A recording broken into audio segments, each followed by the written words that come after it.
Ben Zobrist. I play for the Tampa Bay Rays here in St. Petersburg, Florida. I first understood the gospel when I was a very young child, when I was about 4 years old, to be exact. And I think I heard it in Sunday school, and it finally clicked, with me that, if I didn't have a relationship with Christ, that someday I wouldn't get a chance to go to heaven if I died. And I was worried about that, and I talked to my mom about it before we were going to bed one night, because she used to come in and pray with me before we'd go to sleep. And I just remember being afraid to go to hell. And I don't think that's the wrong way to come to know the Lord, because we need to fear Him. And I realized that I needed to have a personal relationship with Him in order to be safe and secure and be able to go to heaven someday. And at that point is when I first accepted Christ into my life.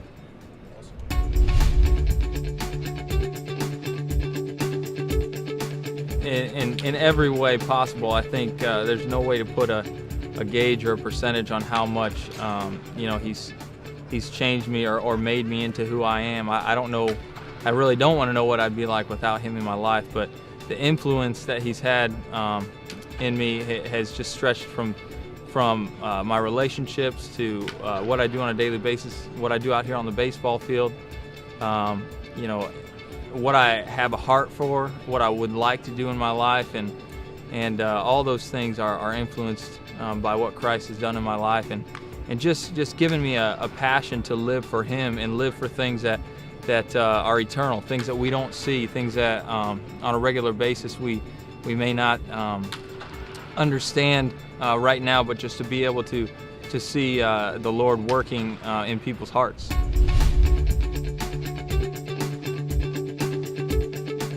I think we all have a measure of influence in our life on people that are around us on a regular basis, and what I get a chance to do on a regular basis out here on the ball field gives me the opportunity to minister to people that I'll never get a chance to know, and to see people come up and share their hearts with me, and see that the Lord is using me to possibly influence other people.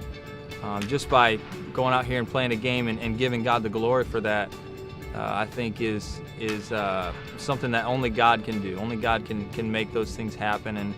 And I'm thankful for the opportunity to have influence in the game, but I also realize that we all have a measure of influence in the people that are around us on a regular basis. I have a desire to help my family grow, my wife and my son, and want to see them grow up in their relationship with Christ and come to know Him better, and to want to use their talents and their abilities to glorify Him as well, and that's what our heart is.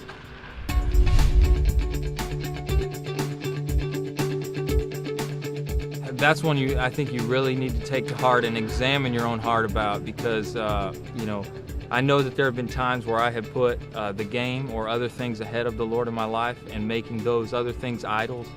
When God needs to have first place, He needs to be what I'm most love in my life, what I'm most enthusiastic about, what I do everything for. He needs to have first place in every part of my life. And if I would say one thing to people that I think that we don't do enough, is just examine our own hearts and see really where we're at, and things that we might be enjoying more than we enjoy our relationship with God.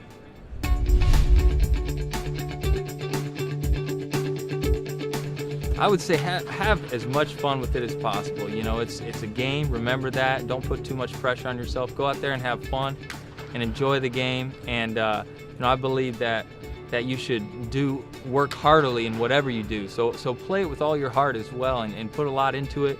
Work hard and see what kind of talent, see where God might take you. I never realized that He would take me out here playing in the major leagues. I never thought that was a possibility even as a kid, but I just dedicated myself to every day giving it to Him, and wanted to make the most out of whatever He gave me, and this is where He brought me.